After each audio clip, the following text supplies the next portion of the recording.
હે guys, hello and welcome to our YouTube channel Raunak Purani coaching. તો આજે આપણે જોઈશું ધોરણ 10 ચેપ્ટર નંબર 12 વિદ્યુત વિશે. ઓકે, તો ઘણી બધી કમેન્ટ અને ઘણા બધા વખત મને રિક્વેસ્ટ કર્યા પછી આ ચેપ્ટર સ્ટાર્ટ કર્યું છે ફાઇનલી. કેમ તો આપણે ધોરણ 11ના વિડીયો જ અપલોડ કરતા હતા કેમેસ્ટ્રીના, પરંતુ આ ચેપ્ટર પણ કેવું છે તમારા લેવલ પ્રમાણે, ધોરણ 10ના લેવલ પ્રમાણે ખૂબ જ ટ્રિકી છે, થોડુંક હાર્ડ કહી શકીએ આપણે. તો એના આપણે કન્સેપ્ટ તમને સમજાવીશું. તો સ્ટાર્ટ કરીએ ચેપ્ટર 12 વિદ્યુત વિશે. તો વિદ્યુત નામ પરથી જ તમને ખ્યાલ આવી જાય કે વિદ્યુત મતલબ કોની વાત કરવાના છીએ આપણે? લાઇટ, જેને આપણે કહીએ છીએ. એકચ્યુઅલમાં જે શું છે? કરંટ છે. ઓકે, લાઇટ ના કહેવાય, લાઇટ તો પ્રકાશ છે. એકચ્યુઅલમાં વિદ્યુત શું છે? કરંટ છે. ઓકે, તો એના માટે આપણે વસ્તુ સમજવી પડે. પહેલાં તો વિદ્યુત ભાર એટલે શું? ઓકે, તો નામ તો તમે સાંભળ્યું જશે, વિદ્યુત ભાર એટલે શું? તો વિદ્યુત ભાર બે ટાઈપનો હોઈ શકે. એકને કહીએ છીએ આપણે ધન વિદ્યુત ભાર, બરાબર, અને એકને કહીએ છીએ આપણે ઋણ વિદ્યુત ભાર. ઋણ વિદ્યુત ભાર. ઓકે, તો એના માટે આપણે એટમની અંદર જઈએ, એટલે કે પરમાણુની અંદર જઈએ. તો પરમાણુનું ન્યુક્લિયસ આ રીતે હોય છે, કેન્દ્ર આ રીતે હોય છે, અને આજુબાજુ ઇલેક્ટ્રોન કક્ષામાં ભ્રમણ કરતા હોય છે, બરાબર, આ રીતે. અને કેન્દ્રમાં શું હોય છે? પ્રોટોન. પ્રોટોન એટલે ધન ભાર. ઓકે, પ્રોટોન એટલે ધન ભાર. અને ન્યુટ્રોન એટલે કે ઝીરો, એટલે કે ન્યુટ્રોન કેવા હોય છે?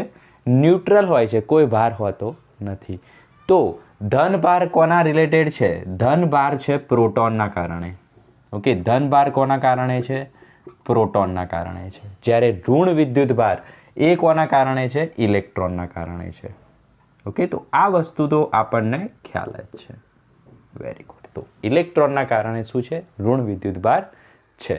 હવે એક ઇલેક્ટ્રોનમાં કેટલો વિદ્યુત ભાર હોય એ આપણે જોવાનો છે. તો એકચ્યુઅલમાં હવે સમજો, વિદ્યુત ભારની કોઈ પરફેક્ટ વ્યાખ્યા ના હોય. કેમ?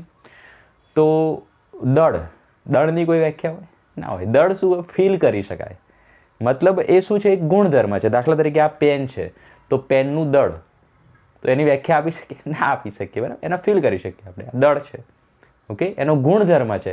એ જ રીતે વિદ્યુત ભાર પણ શું છે? ગુણધર્મ છે. કેવો ગુણધર્મ છે? આંતરિક ગુણધર્મ છે. લખો ખાસ, એટલે તમે આની વ્યાખ્યા ગોતવાનો ટ્રાય નહીં કરવાનો.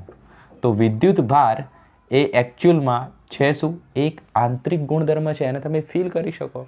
ઓકે, તો દાખલા તરીકે, આ તો ખૂબ જ નાના લેવલની વસ્તુ ફીલ ના કરી શકીએ, પણ વિચારીએ કે દાખલા તરીકે આપણી જોડે આટલો જથ્થો ઇલેક્ટ્રોન છે, બરાબર, તો એની અંદર કેટલો વિદ્યુત ભાર હશે એ રીતે વિચારવાનું. ઓકે, એ જ વસ્તુ શું છે? વિદ્યુત ભાર.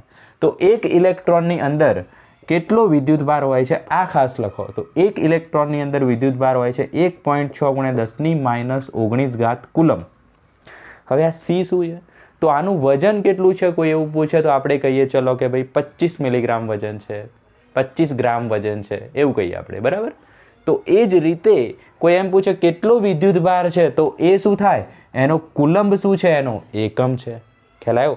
મતલબ વિદ્યુત ભારની આપણે ચર્ચા કરી. તો વિદ્યુત ભાર શું છે? વિદ્યુત ભાર આંતરિક ગુણધર્મ છે.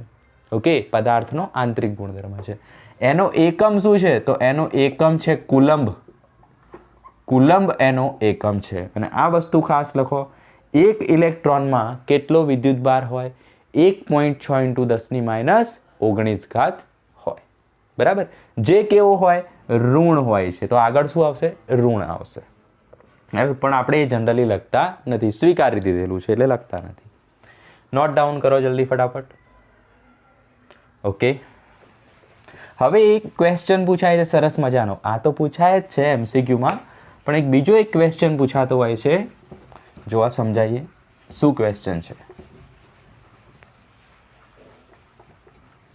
તો એના માટે સૌથી પહેલાં લખી દઈએ આપણે, જે અત્યારે લખી દઈએ. એક ઇલેક્ટ્રોનમાં કેટલો વિદ્યુત ભાર હોય? 1.6 × 10⁻19 કુલંબ.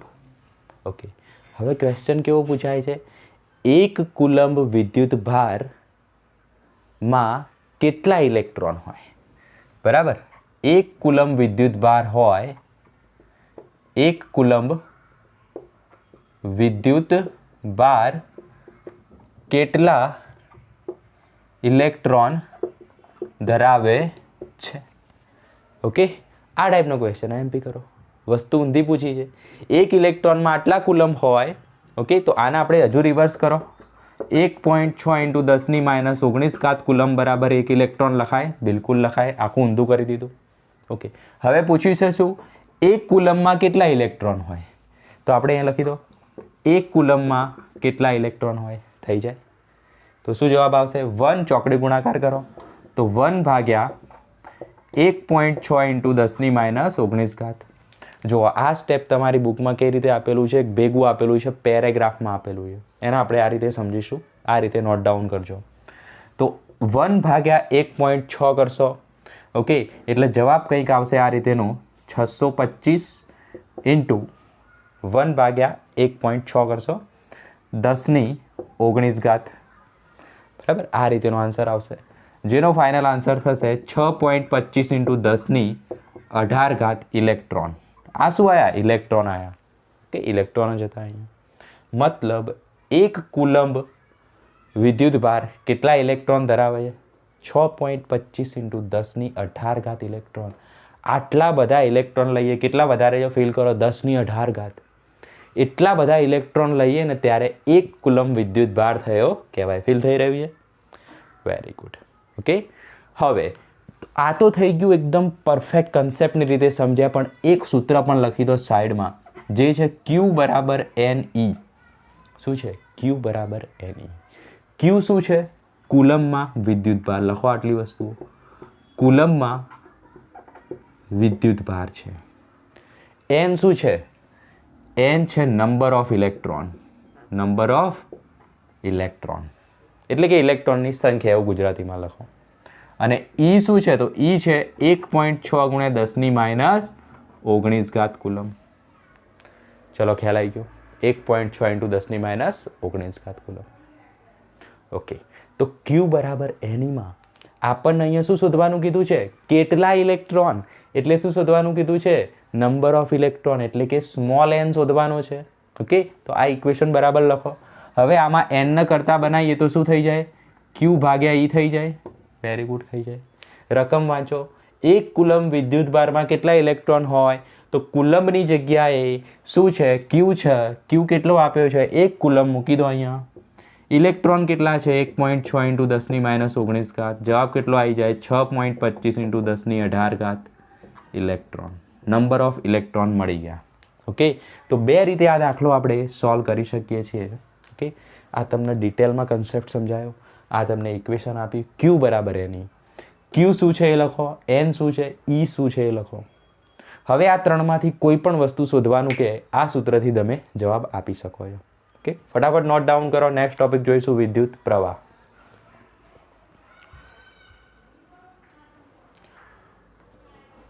ઓકે, ક્લિયર દેખાઈ રહ્યું છે તમને?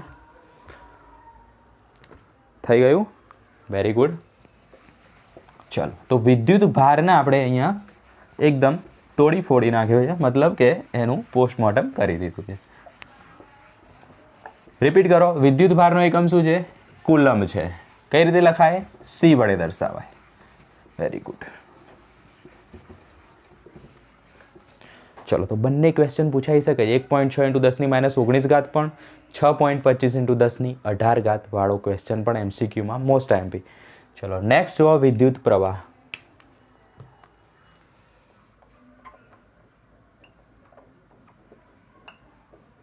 વિદ્યુત પ્રવાહ. તો વિદ્યુત પ્રવાહ છે શું? તો માની લો કે આ છે આપણા માટે કોઈ એક વાયર, કોપરનો વાયર, અથવા તો આપણા ઘરમાં જે વાયરમાંથી વિદ્યુત આવતી હોય છે, લાઇટ આવતી હોય છે, કરંટ આવતો હોય છે, એ આ વાયર છે.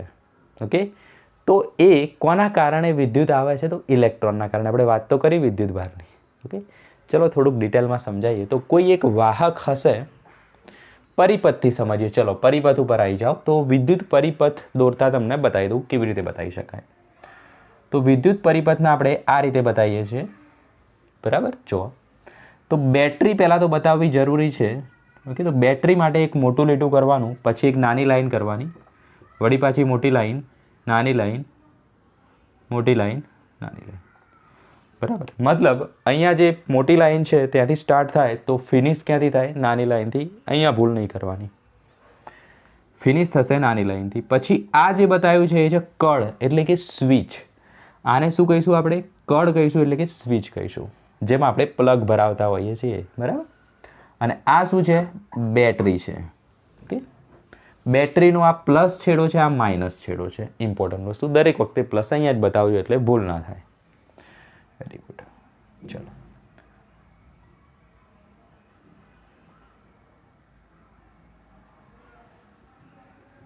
પછી અહીંયા આપણે બે સાધન અહીંયા જ બતાવી દઈએ એટલે તમારા કન્સેપ્ટ વધુ ક્લિયર થશે. આગળ જતાં આપણે જોઈશું જેના વિશે. તો એક હશે એ અને બીજું હશે વી. ઓકે, ખાલી લખો અત્યારે, આગળ જતાં ડિટેલમાં જોઈશું. તો એ જે રહ્યું એનું નામ છે એ મીટર. એ મીટર જે શું માપે છે? વિદ્યુત પ્રવાહ આઈ માપે છે. ઓકે, તો વિદ્યુત પ્રવાહ આઈ કોણ માપે? એ મીટર માપે. ઓકે, હવે આ શું છે? આખો વાહક તાર છે, બરાબર. હવે અહીંયા માની લો કે આપણે ગોઠવી દીધો છે બલ્બ, તો બલ્બને હંમેશા આ રીતે બતાવવાનું.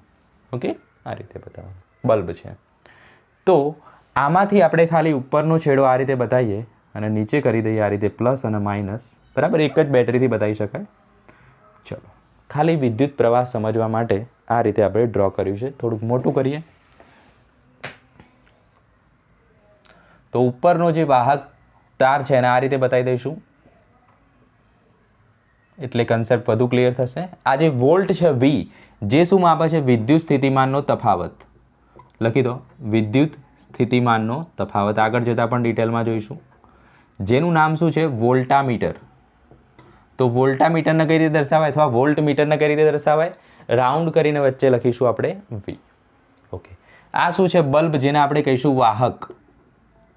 ઓકે, વાહક. ચલો, તો આ થઈ ગયો કોઈ એક વાહક તાર. ઓકે, એમાંથી ઇલેક્ટ્રોન, આ પ્લસ છે ને આ શું છે? માઇનસ છે. સમજો ખાસ. ઓકે, એમાં શું હશે? ઇલેક્ટ્રોન હશે. વાહક તારમાં શું હોય ભાઈ? ઇલેક્ટ્રોન હોય કે ના હોય? કોપર હોય તો કોપરના પરમાણુ હોય. કોપરના પરમાણુ હોય તો એની આજુબાજુ, એટમની આજુબાજુ ઇલેક્ટ્રોન હોય, બરાબર. તો એ જે ઇલેક્ટ્રોન રહ્યા એ ઇલેક્ટ્રોન શું કરશે? આ સાઈડમાં ગતિ કરશે. કેમ આ સાઈડમાં ગતિ કરશે? આ બાજુ કેમ નહીં જાય? વિચારો, પોઝ કરીને વિચારો. કેમ આ બાજુ આવશે? તો ભાઈ આ બાજુ શું છે? પ્લસ છે. તો આ ક્યાં આવે? ઇલેક્ટ્રોન પ્લસ બાજુ તો આવે. ઓકે, મતલબ ઇલેક્ટ્રોન આ બાજુ આવશે, પ્લસ છે. તો આ બાજુ જે તીર કર્યું એ શું બતાવે છે? ઇલેક્ટ્રોનનો પ્રવાહ બતાવે છે. આકૃતિ ઇમ્પોર્ટન્ટ છે. ઓકે, ચલો, વેરી ગુડ. તો કરંટ કઈ બાજુ જાય ભાઈ? સિમ્પલ વસ્તુ છે. જે બાજુ ઇલેક્ટ્રોન જાય એ બાજુ શું જાય? કરંટ જાય. જાય કે ના જાય?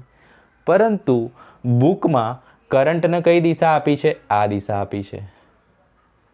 કરંટની દિશા કઈ આપી છે? આ દિશા. મતલબ ઇલેક્ટ્રોન ઋણ વીજભારિત છે તો એ પ્લસથી દૂર જાય કદી, બરાબર. પ્લસને છોડીને જશે એ કદી નહીં છોડી શકે. છતાં પણ એ ઇલેક્ટ્રોનને દિશા આ આપી છે. કેમ?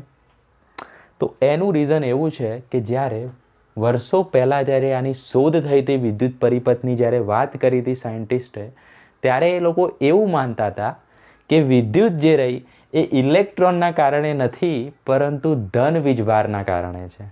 ઓકે, એવી એ લોકો માન્યતા ધરાવતા હતા. એટલા માટે એ લોકોએ ધન વીજભારના કારણે માનતા હતા કે ધન વીજભાર ફરે છે, માટે એમને દિશા આ રીતે બતાવી હતી. ઓકે, ધન વીજભાર કોના તરફ જાય? માઇનસ તરફ જાય. એટલા માટે એમને આ દિશા બતાવી હતી અને પછી એ દિશાને આપણે રિવાજ તરીકે માની લીધી. એટલા માટે આ જે દિશા છે એને શું કહેવાય? રૈવાજિક પ્રવાહની દિશા કહેવામાં આવે છે. તો લખી દો, રૈવાજિક પ્રવાહની દિશા જે કઈ છે? આ છે. Very good. જ્યારે ઇલેક્ટ્રોનનો પ્રવાહ કયો છે? આ છે. એકચ્યુઅલમાં ઇલેક્ટ્રોન આમ જ જાય છે પણ આપણે રિવાજને વળગી રહ્યા છીએ એટલે ઇલેક્ટ્રોનને આમ બતાવીએ છીએ. કોને? પરિપથમાં આમ બતાવીશું. ક્લિયર? તો રૈવાજિક પ્રવાહવાળો ક્વેશ્ચન પણ તમારો સોલ્વ થઈ ગયો છે. Very good. Okay, note down કરી દો ફટાફટ અને આ પરિપથ પણ જોઈ લો. ઘણું બધું વસ્તુ શીખ્યા હશો પરિપથમાંથી. ઓકે, તો હવે વાત કરવાના હતા આપણે વિદ્યુત પ્રવાહની, બરાબર. તો વિદ્યુત પ્રવાહ કોને કહેવાય? તો જુઓ, એક વાહક તારને જ આપણે સમજીશું, બરાબર. આ આપણા ઘરનો વાહક તાર છે જેની અંદરથી સટાસટ ઇલેક્ટ્રોન પસાર થતા હશે. ઝૂમ ઝૂમ ઝૂમા ઝૂમ. ઓકે, તો આ જે ઇલેક્ટ્રોન પસાર થતા હશે અહીંથી, બરાબર, હવે માની લઈએ કે એઝ્યુમ કરી લઈએ કે આપણે આ જગ્યા ધારી લીધી છે. કઈ જગ્યા ધારી લીધી છે? આ જગ્યા ધારી લીધી છે, જેને શું કહેવાય? એક કટકો કરી દીધો, એક છેદ પાડી દીધો છે, આડો કાપી નાખ્યો છે વાયરને, તો એને કહીએ આપણે આડછેદ.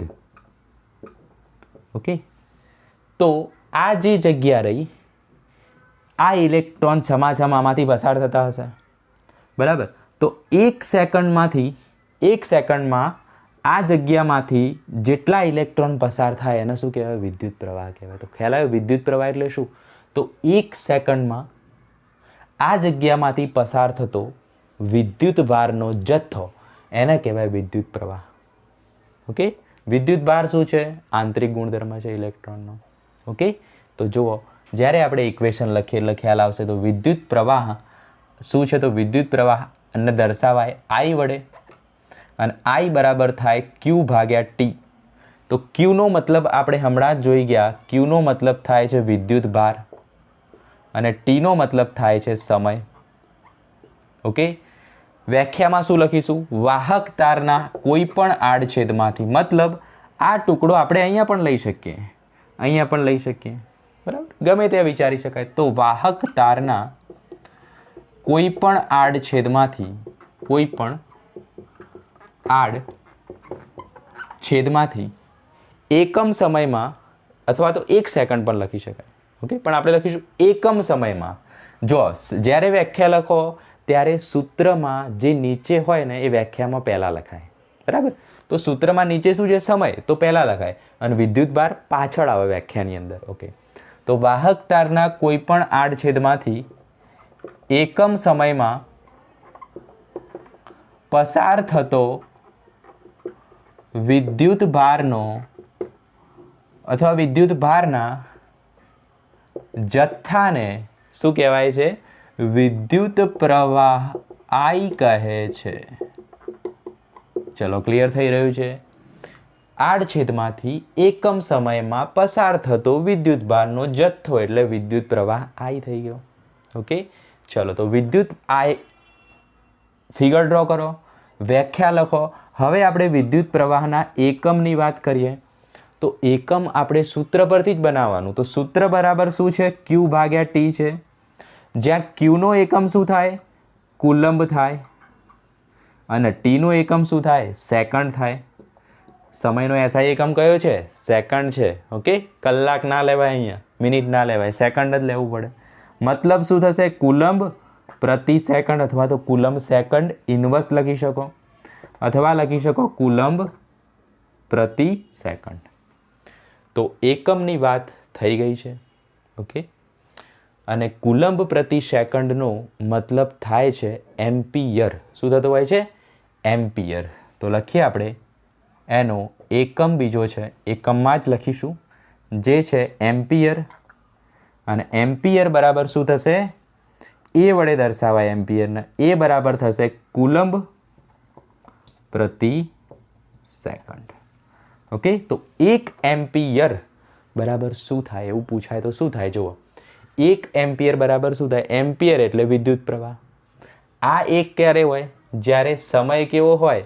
1 સેકન્ડ હોય, અને વિદ્યુત ભાર કેવો હોય? 1 કુલંબ હોય, ત્યારે I કેવો હોય? 1 એમ્પિયર હોય. તો 1 એમ્પિયરની વ્યાખ્યા કઈ રીતે લખીશું? 1 સેકન્ડમાં પસાર થતો વિદ્યુત ભારનો જથ્થો જો 1 કુલંબ હશે તો વિદ્યુત પ્રવાહ કેટલો હશે? 1 એમ્પિયર હશે. ઓકે, તો એ તમે વાંચીને જોઈ લેજો.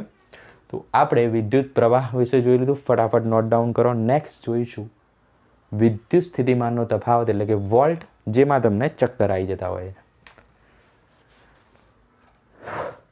ચાલો,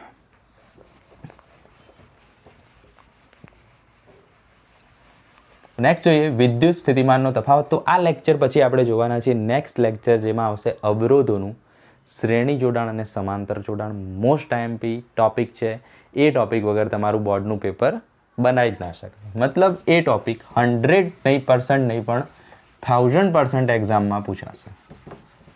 ચલો, તો જોઈએ આપણે વિદ્યુત સ્થિતિમાનનો તફાવત એટલે કે V.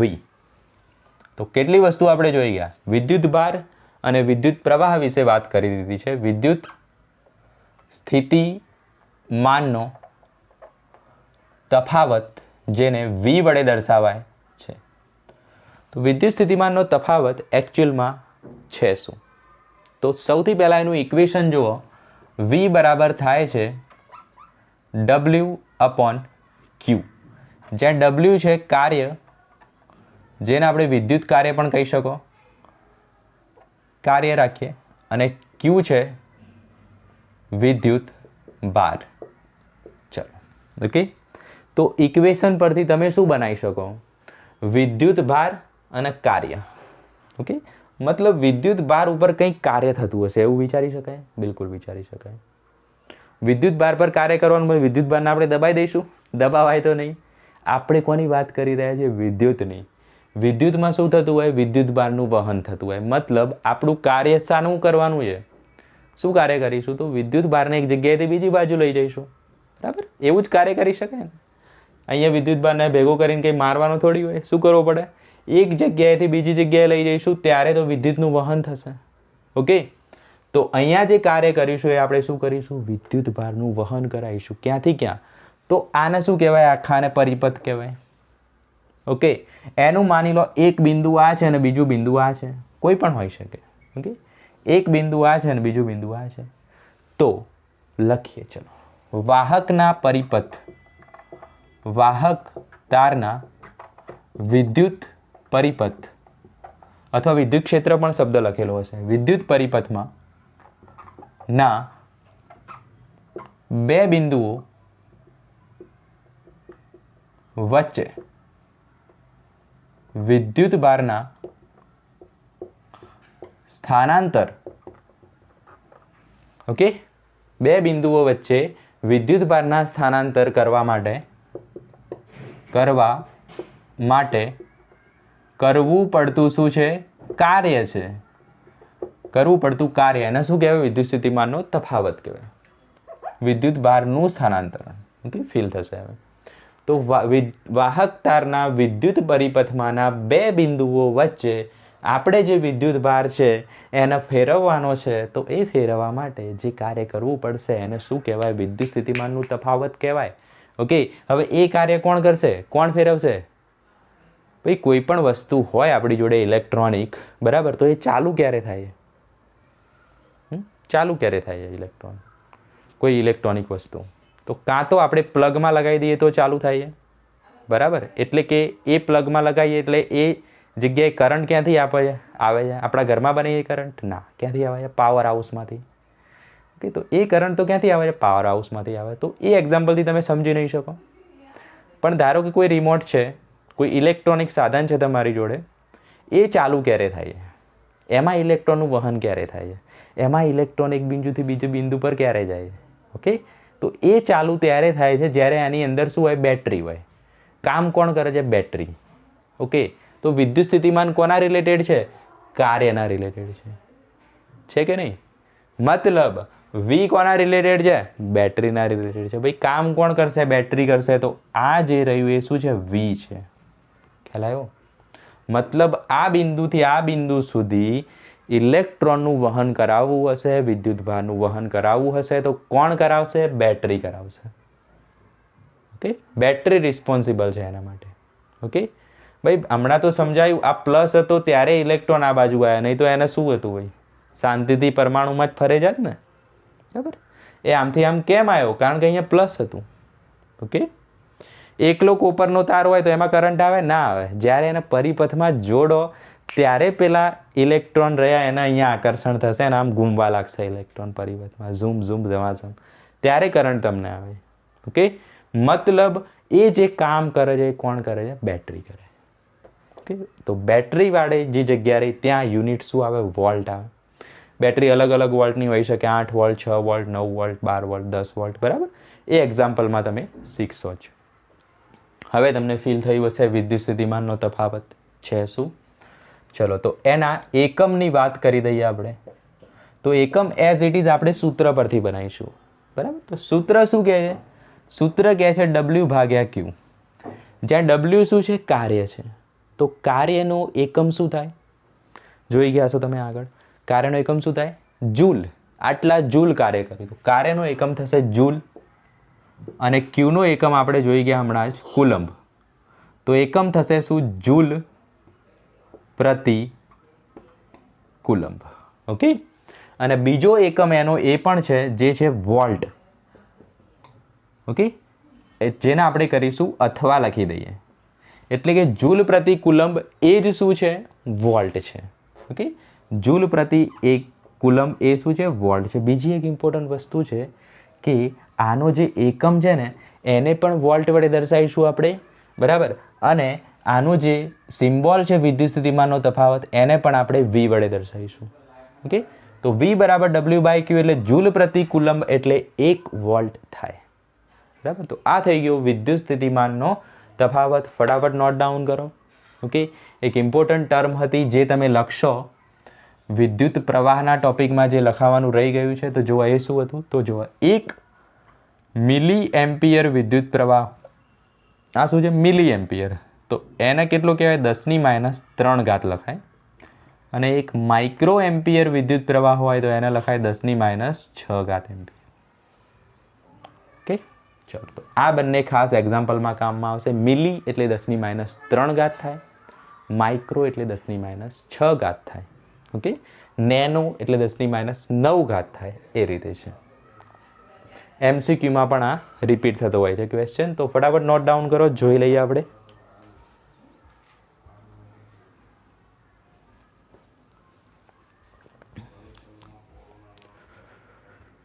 થઈ ગયું? તો હવે જોઈશું આપણે ઓહમનો નિયમ. ઓકે,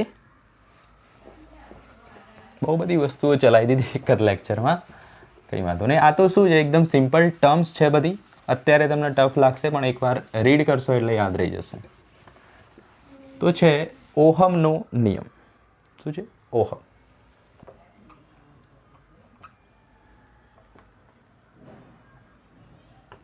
ઓકે, તો ઓહમનો નિયમ શું કહે છે? એ એવું કહે છે, જુઓ ઇક્વેશન લખીને સમજીએ. તો ઓહમનો નિયમ છે V ચલે છે I. ચલે છે મતલબ શું થાય? સમપ્રમાણ થાય. આ વસ્તુને સમજવાની. ચલે છે નો મતલબ શું થાય? સમપ્રમાણ થાય. જુઓ, આ બાજુ જો V આપણે લખીએ ગ્રાફમાં અને આ બાજુ આપણે I લખીએ, વિદ્યુત પ્રવાહ, બરાબર. કોઈ એક વિદ્યુત પરિપથ હોય, એનો વોલ્ટેજ જેમ જેમ વધતો જાય ને એમ એમ એનો વિદ્યુત પ્રવાહ પણ વધતો જાય. માનો કે આ 1 છે, 2 છે, 3 છે, 6, 8, 10 છે. 1, 4, 6, 8, 10 છે. ઓકે, તો જેમ આ વધશે એમ આ વધશે, એટલે કે ગ્રાફ કેવો આવે? સીધો. ઓકે, ઇમ્પોર્ટન્ટ વસ્તુ. તો જ્યારે પણ ચલે છે હોય એટલે સમપ્રમાણમાં. મતલબ શું કહેવા માંગે છે? આ વધશે તો આ પણ વધશે. ક્લિયર થયું? કોઈ પણ જગ્યાએ તમે આ વસ્તુ જુઓ તો શું સમજવાનું? આ વધશે તો આ પણ વધશે. તો થયું ને એવું? આ વધ્યું તો આ પણ વધ્યું. ઓકે, તો ગ્રાફ કેવો આવશે? સીધો આવશે. ક્લિયર? તો આનું જ્યારે તમે ઇક્વેશન એટલે કે આનું જ્યારે તમે નિયમ લખો ત્યારે શું સમજવાનું? ત્યારે ઊંધું કરી દેવાનું. આઈને આગળ લાવી દેવાનું. I ચલે છે V કરી દેવાનું. બરાબર, આટલી વસ્તુ કરવાની. કારણ કે નિયમ છે તો આપણે એને વધારે ફેરવી ના શકીએ. બરાબર, સાયન્ટિસ્ટનું થોડુંક આપણે સન્માન કરવું પડશે. ચલો, તો આઈને આપણે આગળ લાવી દઈશું. તો નિયમ શું કહેવા માંગે છે? વિદ્યુત પરિપથમાંનો વિદ્યુત પરિપથ તો લખી જ દેવાનું. ઓકે, વિદ્યુત પ્રવાહ, જેમાં આપણે એક શરત પણ આપેલી છે, અચળ તાપમાને નિયમ છે. બરાબર, સાયન્ટિસ્ટે કીધું છે તો માની લેવાનું. અચળ તાપમાને વિદ્યુત પરિપથમાંનો વિદ્યુત પ્રવાહ. કોની વાત છે? વિદ્યુત પ્રવાહ. બરાબર, કોના સમપ્રમાણમાં હોય છે? તો વિદ્યુત પ્રવાહ એ વિદ્યુત સ્થિતિમાનના, અહીંયા બિંદુ બિંદુ લખવાની જરૂર નથી, તફાવતના સમપ્રમાણમાં હોય છે. સિમ્પલ વસ્તુ. બરાબર, સિમ્પલ શું કહેવા માંગે છે? વિદ્યુત પ્રવાહ એ વિદ્યુત સ્થિતિમાનના તફાવતના સમપ્રમાણમાં હોય છે. શરત શું છે? અચળ તાપમાન અને વિદ્યુત પરિપથ I જવું જોઈએ. ક્લિયર? તો V ચલે છે I. હવે તમે જ્યારે પણ ચલે છે વાળું સૂત્ર જુઓ તો શું થાય? તરત જ બીજા સ્ટેપમાં ચલે છે નીકળીને બરાબર થઈ જાય અને કોઈ એક અચળાંક આવી જાય. તો અહીંયા આ તો ખાલી કોના માટે હતું? આવું લખવા માટે. બરાબર, તો એ હું અહીંયા લખી દઉં. બરાબર, એ લખવા માટે તો ચલો, તો વી ચલે છે આઈ છે, તો વી ચલે છે નીકળી જાય તો બરાબર આવે, અને બરાબર આવે તો કોઈ અચળાંક મૂકવો પડે. તો એ અચળાંક છે આર. ઓકે, જેને આપણે પાછળ લખીશું આઈ આર. ઓકે, તો V is equal to I R, જ્યાં આર શું છે, તો જ્યાં આર છે અવરોધ, જે શું છે અચળાંક છે. ઓકે, તો અવરોધ નવો ટર્મ આવ્યો, તો આપણે વિદ્યુત ભાર ક્યુ જોઈ ગયા, વિદ્યુત પ્રવાહ આઈ જોઈ ગયા, વિદ્યુત સ્થિતિમાનનો તફાવત વી જોઈ ગયા, અને અવરોધની પણ અત્યારે આપણે વાત કરીશું. ઓકે, ચલો, તો અવરોધ છે શું એકચ્યુઅલમાં, તો અવરોધ જે રહ્યો એ વાહકનો ગુણધર્મ છે. બરાબર, એ શું છે, એક આંતરિક ગુણધર્મ છે, એ પણ આંતરિક ગુણધર્મ છે. મતલબ કોઈ એક તાર હશે, એમાંથી ઇલેક્ટ્રોન પસાર થાય અને બીજા કોઈ તારમાંથી ઇલેક્ટ્રોન પસાર થાય, બંનેની તાકાત કેવી હોય ઇલેક્ટ્રોન પસાર કરવાની અલગ અલગ હોય. કેમ, તો એકમાં અવરોધ વધારે હોય, બીજામાં ઓછો હોય. જેમાં અવરોધ ઓછો હશે એમાં વિદ્યુત પ્રવાહ વધારે હશે, જેમાં અવરોધ વધારે હશે એમાં વિદ્યુત પ્રવાહ ઓછો પસાર થશે, જે આપણે આગળ જોઈશું. ચલો, તો અવરોધનો એકમની આપણે વાત કરવી હોય તો શું કરી શકીએ, તો અવરોધનો એકમ જોઈએ. ઓકે, નવો ટર્મ આવ્યું છે અવરોધ, તો એનો એકમ જોઈએ. તો વી બરાબર આઈ આર પહેલાં લખી દઈશું. વી બરાબર આઈ આર, તો આરના કરતાં બનાવીએ તો વી ભાગ્યા આઈ થઈ જાય. ઓકે, હવે વી શું છે, વિદ્યુત સ્થિતિમાનનો તફાવત છે કે નહીં, તો એનો એકમ શું હતો વિદ્યુત સ્થિતિમાનના તફાવતનો, વોલ્ટ. તો શું આવશે, વોલ્ટ પ્રતિ આઈ એટલે કે એમ્પિયર, જેને દર્શાવાય છે ઓમેગા વડે, જેને કહીશું આપણે ઓમેગા, અને દર્શાવાય છે એને આ વડે. ચલો, તો અવરોધનો એકમ શું છે, ઓમેગા. આ રહ્યો ઓમેગા, લખીએ ઓમેગા વડે, અને એનો મતલબ શું થાય છે, વોલ્ટ પ્રતિ એમ્પિયર. તો એ ક્યાંથી આવ્યું, વી બાય આઈ પરથી. વી બાય આઈ ક્યાંથી આવ્યું, V is equal to I R. તો ઓહમનો નિયમ ફાઇનલી છે શું, V is equal to I R. Most important સૂત્ર આખા ચેપ્ટરમાં. બરાબર, બહુ બધું કામમાં આવશે, તો યાદ કઈ રીતે રાખશો, તો યાદ રાખશો વીર વડે. શું નામ છે, વીર. સલમાન ખાનનું મૂવી છે ને વીર, સુરીલી અખિયો વાલી. ઓકે, તો વીર શું કહેતો, તો વીર કહેતો જ્યાં से पकड़ूंगा 5 सेर गोश्त निकाल लूंगा. ઓકે, તો એ જ રીતે અવરોધ શું કહે છે, જ્યાં से पकड़ूंगा 5 सेर विद्युत प्रवाह निकाल लूंगा. બરાબર, એટલે શું કરશે, વિદ્યુત પ્રવાહને ઓછો કરે છે. ખ્યાલ આવી રહ્યો. તો આ થઈ ગયો ટોપિક આપણા માટે ઓહમનો નિયમ. ઓકે, તો ફટાફટ હોમવર્કમાં તમે શું કરશો, દરેકે દરેકના યુનિટ, દરેકે દરેકનું ઇક્વેશન યાદ કરવાનું ટ્રાય કરો, જેથી કરીને નેક્સ્ટ લેક્ચર જે રહ્યું સમાંતર જોડાણ અને શ્રેણી જોડાણમાં મજા પડી જશે અને કન્સેપ્ટ થઈ જશે ક્લિયર. તો નેક્સ્ટ લેક્ચર મળે ત્યાં સુધી bye, all the very best.